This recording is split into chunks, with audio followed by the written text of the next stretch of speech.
የአሜሪካው ፕሬዝዳንት ዶናልድ ትራምፕ ያስቀመጡት ቀነ ገደብ ሊጠናቀቅ ሰዓታት ስለቀሩ ዓለም ቀጣዩን ጊዜ በጭንቀት እየጠበቀ ነው።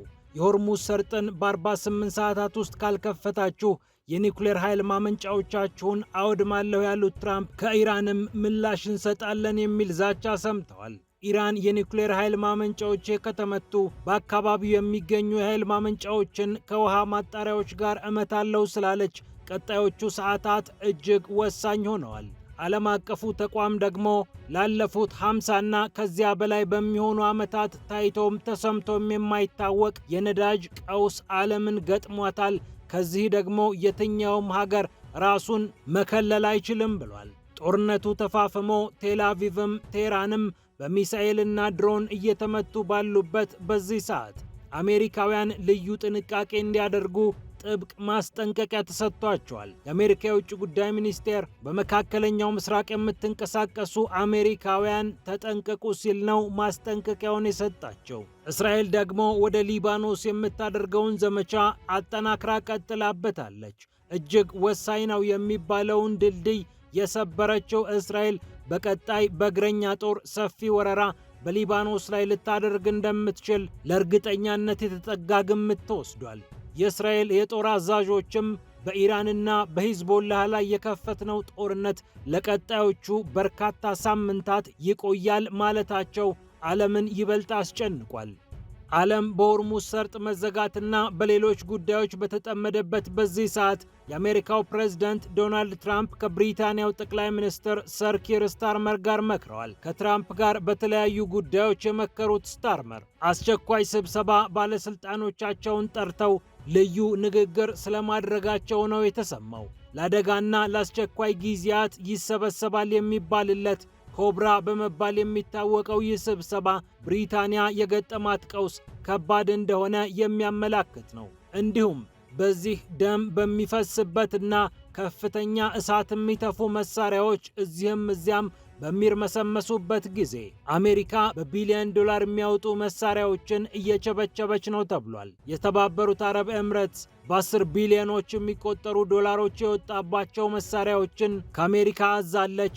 ላለፉት 40 ዓመታትም በተመሳሳይ ከአሜሪካ መሳሪያ እየገዛች ስትዘጋጅ ነበረች የተባለችው ኤምሬትስ አሁን በአጣዳፊ መልኩ ከአሜሪካ መሳሪያ እየገዛች እንደሆነ ተረጋግጧል። ትራምፕም በቢሊዮን ዶላር ላይ ሌላ ቢሊዮን ዶላር የሚያወጡ መሳሪያዎችን ለኤምሬትስ ሽጡላት ብለው እንዳዘዙ ተሰምቷል። እንዲሁም ወደ ቀጠናችን ስንመለስ ዓለም ኢራን ላይ አይኑን ተክሎ ባለበት ሰዓት የሶማሊያ የውስጥ ፖለቲካ ተበጥብጧል። በሶማሊያ የደቡብ ምዕራብ ግዛት ከማዕከላዊ መንግስቱ ጋር ያለኝ ግንኙነት ተቋርጧል ባለች ማግስት የሶማሊያው ፕሬዝዳንት ሐሰን ሼክ መሐሙድ ጉዳዩ ጨንቋቸው ወደ አዲስ አበባ ሊጓዙ እንደሆነ ታውቋል።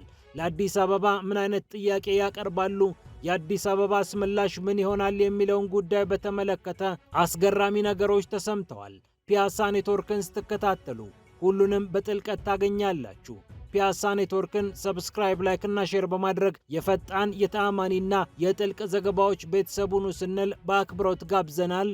አሁን ወደ ጉዳዮቻችን አለፍን።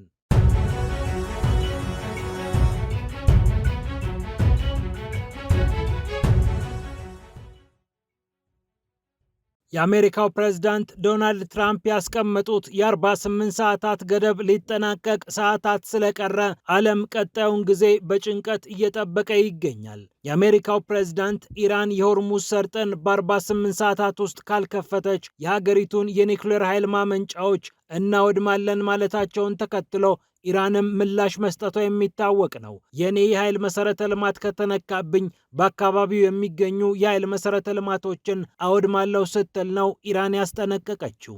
የተመቱብኝን ነገሮች በእጥፍ አባዝቼ እመታለሁ የሚል ፖሊሲ እየተከተለች የምትገኘው ቴህራን ቀጣዩ ጊዜ ይበልጥ አስጨናቂ እንዲሆን አድርገዋለች። ይህ እንዳለ ሆኖ የአሜሪካው ፕሬዝዳንት ዶናልድ ትራምፕ እና የብሪታንያው ጠቅላይ ሚኒስትር ሰር ኪር ስታርመር በስልክ ማውራታቸው ተነግሯል። 20 ደቂቃዎችን ወስዷል የተባለው ይህ የስልክ ንግግር ገንቢ ነበር ሲል የብሪታንያው ጠቅላይ ሚኒስትር ቢሮ ባወጣው መግለጫ አሳውቋል። የሆርሙዝ ሰርጥ በሚከፈትበትና የዓለም የነዳጅ ግብይት መልሶ ወደ ነበረበት በሚገባበት መንገድ ሁለቱ መሪዎች መክረዋል ነው የተባለው። ይሁንና ምክክራቸው ምን አይነት ውሳኔዎችን አሳለፈ ወይስ ምን አይነት ለውጥ ይጠበቃል የሚለውን ጉዳይ በተመለከተ መገናኛ ብዙሃን ተጨማሪ መረጃ እንዳላገኙ ጽፈዋል። ከዚሁ ጉዳይ ብዙም ሳንወጣ የብሪታንያው ጠቅላይ ሚኒስትር ሰር ኪር ስታርመር ኮብራ እየተባለ የሚጠራውን ስብሰባ እንደሚያካሂዱ ይጠበቃል። ይህ ኮብራ በመባል የሚታወቀው የአደጋ ጊዜ ስብሰባ ከዚህ ቀደምም ብሪታንያ አስጨናቂ ጊዜ በገጠመ ሰዓት የምትቀመጠው ስብሰባ ነው። የውጭ ጉዳይ ሚኒስትሯን የቬት ኩፐርን ጨምሮ የእንግሊዝ ባንክ አገረ ገዢ የሆኑትን አንድሪው ቤሊን እና ሌሎችንም ከፍተኛ ባለስልጣናት ያሳትፋል የተባለው ይህ ስብሰባ በወቅታዊ አንገብጋቢ ጉዳዮች ላይ እንደሚመክር ቢቢሲ ዘግቧል። የሆርሙዝ መዘጋትና የነዳጅ ቀውስ የብሪታንያን ዜጎች ክፉኛ እየፈተነ ስለሚገኝ ምን አይነት እርምጃ መውሰድ አለብን? የብሪታንያ ዜጎች ላይ ለሚደርሰው ኢኮኖሚያዊ ጉዳት መንግስት ፋይናንስ የሚያደርገው ነገር አለ ወይ በሚል ጉዳይ ነው ስብሰባው የሚካሄደው።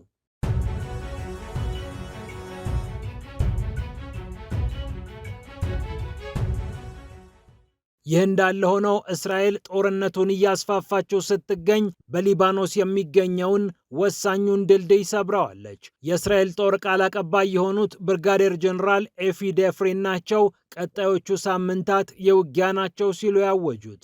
በቀጣዮቹ በርካታ ሳምንታት ብለው አጽንኦት ሰጥተው ከኢራንና ከሊባኖስ ጋር ውጊያው እንደሚቀጥል አረጋግጠዋል። ከሊባኖሱ ሂዝቦላህ ጋር የምናደርገው ውጊያ ገና ተጀመረ እንጂ አልተገባደደም ያለችው እስራኤል በቀጣዮቹ ሳምንታት ብርቱ ወታደራዊ እርምጃ በዚህ ቡድን ላይ እንደምትወስድም ማሳውቃለች። የጦሩ ቃል አቀባይ ብርጋዴር ጀኔራል ኤፊ ዴፍሬንም በቀጣዮቹ ሳምንታት ውጊያው እንደሚቀጥል ከገለጹ በኋላ በእያንዳንዱ ቀን የሽብር መንግስታትና የሽብር ቡድኖች አቅማቸው ከቀን ወደ ቀን ዝቅ እያለ ይሄዳል፣ እየተዳከሙ እየሟሙ ይሄዳሉ ሲሉ ተናግረዋል።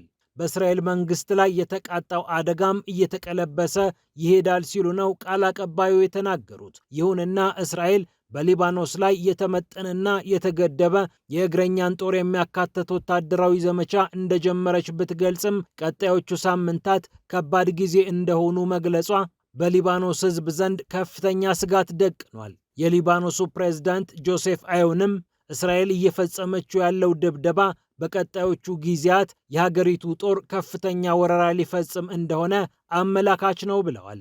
እስራኤል ቃስሚየህ የተባለውንና የሊታንን ወንዝ የሚያሻግረውን ድልድይ ነው ከፍተኛ ድብደባ የፈጸመችበት። በሊታን ወንዝ ዙሪያ ሰፍሯል ያለችውን ሂዝቦላህ ለመደብደብ ድልድዩን መምታት አስፈልጎኛል ስትል በመከላከያ ሚኒስትሯ እስራኤል ካትስ አማካኝነት ይፋ አድርጋለች። ይሁንና በአካባቢው የተፈጸሙ የመድፍ ድብደባዎች ሲቪል ዜጎችንና መሰረተ ልማቶችን እንደመቱ ራሷ እስራኤል አልሸሸገችም፣ ስህተት ነው ብላለች።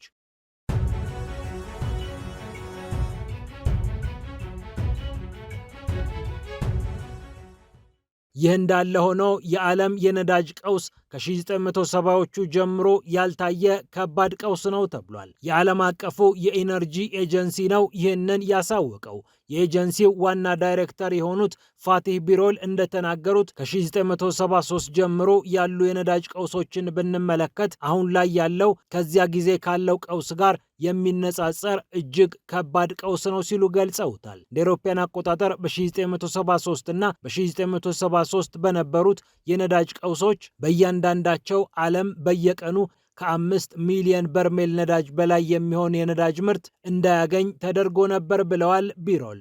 ከአውስትራሊያ ጋዜጠኞች ጋር በነበራቸው ቆይታ ነው ቢሮል ይህንን የተናገሩት። በአሁኑ ሰዓት የተፈጠረው ቀውስም 11 ሚሊዮን በርሜል ነዳጅ በየቀኑ ከገበያ የሚያወጣ ነው። ይህ ማለት በሁለቱ አጋጣሚዎች ዓለም የገጠመውን ቀውስ እኩል ይሆናል ማለት ነው። ፈሳሽ የተፈጥሮ ጋዝንም በተመለከተ አሁን ዓለም በፍጆታ መልክ ከምትጠይቀው የጋዝ ምርት 140 ቢሊዮን ኪዩቢክ ሜትር እጥረት ይገጥማታል ብለዋል። በሩሲያና ዩክሬን ጦርነት ወቅት ደግሞ 75 ቢሊዮን ኪዩቢክ ሜትር የተፈጥሮ ጋዝ እጥረት በገበያው ገጥሞ እንደነበር አንስተዋል። ይህ ማለት የአሁኑ ቀውስ እጅግ በጣም ከፍተኛ እንደሆነ የሚያሳይ ነው። 40 የሚሆኑ የኃይል መሠረተ ልማቶች ተጎድተዋል ያሉት የዓለም አቀፉ የኢነርጂ ኤጀንሲ ዳይሬክተር የዓለም ኢኮኖሚ ክፉኛ የሚፈተንበት ሰዓት ደርሷል ሲሉ አስጠንቅቀዋል።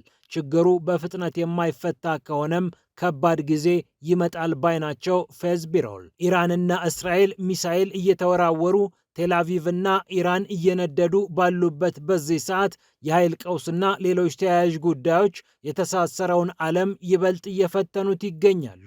ይህ እንዳለ ሆኖ አሜሪካውያን በመካከለኛው ምስራቅ በሚንቀሳቀሱበት ጊዜ እጅግ ከፍተኛ የሚባል ጥንቃቄ እንዲያደርጉ በውጭ ጉዳይ ሚኒስቴር መስሪያ ቤታቸው በኩል ተነግሯቸዋል። የአሜሪካ የውጭ ጉዳይ ሚኒስቴር በኤክስ ማህበራዊ ገጹ ላይ እንዳሳወቀው በመካከለኛው ምስራቅ የበረራ መቋረጥና ሌሎችም ተያያዥ ችግሮች እየገጠሙ ስለሆነ አሜሪካውያን ሆይ ተጠንቀቁ ሲል ማስጠንቀቂያውን አስፍሯል። ለኢራን የሚደግፉ ኃይሎች በመካከለኛው ምስራቅ ሊሰማሩ ስለሚችሉ የምትገኙበትን አካባቢ በጥንቃቄ እያጤናችሁ ተንቀሳቀሱ በማለት ነው ሚኒስቴሩ መግለጫውን ያወጣው።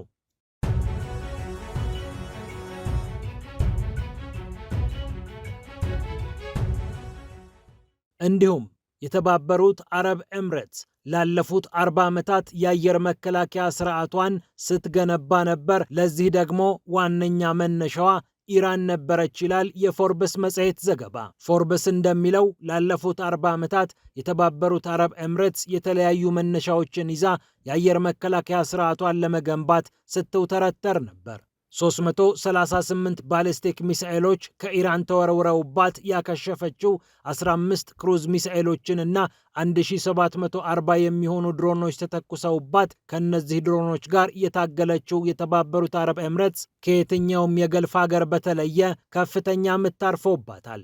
አሁን ላይ ደግሞ በቢሊየንና በቢሊየን የሚቆጠሩ ዶላሮች የሚወጡባቸው መሳሪያዎችን እየጠየቀች ትገኛለች። አቡዳቢ 4.5 ቢሊዮን ዶላር የሚያወጣ ታድ የተባለው የአየር መከላከያ ስርዓት ውስጥ ይካተታል የተባለ ልዩ ራዳር ይሸጥልኝ ብላ አሜሪካን ጠይቃለች። ከእስራኤሉ አሮ 3 የአየር መከላከያ ስርዓት ጎን ለጎን ሆኖ መካከለኛው ምስራቅን ይጠብቃል የሚባልለት ታድ የአየር መከላከያ ስርዓት ባሊስቲክ ሚሳኤሎችን ሰማይ ላይ ለማክሸፍ እጅግ ተመራጭ መሳሪያ ነው ስትል አሜሪካ ትናገርለታለች። ለኤፍ-16 የጦር ጀቶቿ ደግሞ 644 ሚሊዮን ዶላር የሚያወጡ መሳሪያዎችን ጠይቃለች ያለው ፎርብስ መጽሔት ከ400 በላይ ኤም120 የተባሉ መካከለኛ ርቀት የሚወነጨፉ ከሰማይ ሰማይ የሚካልቡ ልዩ የጦር መሳሪያዎችን እንደጠየቀች ታውቋል። የእነዚህ ግብዓት ደግሞ 1.2 ቢሊዮን ዶላር ነው ተብሏል። ዝቅና ዝግ ብለው የሚበሩ በሰማይ ላይ የሚላኩ ድሮኖችንም ሆነ ክሩዝ ሚሳኤሎችን ለማክሸፍ ደግሞ 2.1 ቢሊዮን ዶላር የሚያወጣ ሌላ የአየር መከላከያ ስርዓት እንደጠየቀችም ታውቋል። ይህ አልበቃ ብሎ ይላል ዘገባው ዎል ስትሪት ጆርናልን ይጠቅስና 7 ቢሊዮን ዶላር የሚያወጡ ወታደራዊ ቁሳቁሶች ለኤምሬትስ እንዲሸጥ ትራምፕ አዘዋል ይላል። ፓትሪዮት የአየር መከላከያ ስርዓት የሚታጠቃቸው ፓክ-3 የተባሉትን ሚሳኤሎችና CH-47 ቺኖክ የተባሉ አሜሪካ ሰራሽ ሄሊኮፕተሮችን ለመታጠቅ ኤምሬትስ መጠየቋ ታውቋል። ለፓትሪዮት ሚሳኤሎች 5.6 ቢሊዮን፣ ለCH-47 ሄሊኮፕተሮቹ ደግሞ 1.3 ቢሊዮን ዶላር ወጪ እንደሚኖር ነው የታወቀው። ለጀቶቿ ለአየር መከላከያ ስርዓቷ የሚሆናትን ሚሳኤል በገፍ እየታጠቀች የምትገኘው ኤምሬትስ ላለፉት 40 ዓመታት ተመሳሳይ ዝግጅት ያደረገችው ከራሷ ከኢራን ጋር በተገናኘ ነው ይላል ዘገባው። እንደ አውሮፓውያን አቆጣጠር 1986 ላይ የኢራቅና ኢራን ጦርነት በነበረበት ሰዓት ኤምሬትስ ከአቡዳቢ 100 ማይል ርቀት ላይ የሚገኙ የነዳጅ ማጣሪያዎቿ ላይ የሚሳኤል ጥቃት ደርሶባት ነበር። በኋላ ላይ የመጣው የባህረ ሰላጤው ጦርነትም ትንንሽ ሀገራት የሚወረሩበትና ስጋት ውስጥ የሚሆኑበትን ሁኔታ ፈጠረ። በሳዳም ሁሴን የሚመራው የኢራቅ መንግስት ኩዌትን በወረረበት ሰዓት ኤምሬትስ ራሷን ለመከላከል የአየር መከላከያ ስርዓቷንም የጦር መሳሪያዎቿንም ማደራጀት እንዳለባት ይበልጥ ገባት። እናም ከአሜሪካ በገፍ የጦር መሳሪያዎችን መግዛት ጀመረች። አቡዳቢ ከትንሽ እስከ ትልቅ ሳትል ዛሬም ድረስ የጦር መሳሪያዎችን እየገዛች ትገኛለች። ስቲንጀር የተባሉ በትከሻ ተነግበው የሚወረወሩ ሚሳኤሎችንም ጭምር ነው አሜሪካን እየጠየቀች የምትገኘው። የሬጋን አስተዳደር መሳሪያ አልሸጥም ባለበት ሰዓትም ፊቷን ወደ ሶቪየት ህብረት አዙራ ተመሳሳይ የጦር መሳሪያዎችን ስትሸምት እንደነበርም ይታወቃል። አሜሪካም ኋላ ላይ ይበልጥ ወዳጅ አድርጋት ኤፍ-16 የጦር ጀቶችን፣ ኤኤች-64 የጦር ሄሊኮፕተሮችን ለጉድ ሸጣላታለች። ከፈረንሳይ ሚራዥ 2000 ጀቶችን የገዛችው ኤምሬትስ ፓንሲር ኤስ1 የተባለውን የአየር መከላከያ ስርዓት ከሩሲያ እንደሸመተች ይታወቃል። ከእስራኤል ጋር ሰላም አውርጃለሁ፣ አሁን ዲፕሎማሲያዊ ግንኙነት ይኖረኛል ብላ የአብርሃም ስምምነትን ከፈረመች በኋላ ደግሞ ባራክና ስፓይደር የተባሉ የአየር መከላከያ ስርዓቶችን እንደሸመተች ይነገራል። ኬኤምሳም የተባለውን የአየር መከላከያ ስርዓት ደግሞ ከደቡብ ኮሪያ ጨምራበት ዝግጅቷን ከምስራቅም ከምዕራብም እያደረገች አጧጡፈዋለች። እነዚህ የተነባበሩና ልዩ ልዩ አገልግሎት የሚሰጡ የአየር መከላከያ ስርዓቶች እስካሁን ኤምሬትስን እየጠበቋት የሚገኙ ቢሆንም በቀጣይ ግን የኢራንን አነስተኛ ድሮኖች ለመከላከል ከፍተኛ ግዢ እንደሚያስፈልጋት አምና ገበያ ወጥታለች የተባበሩት አረብ ኤምሬትስ።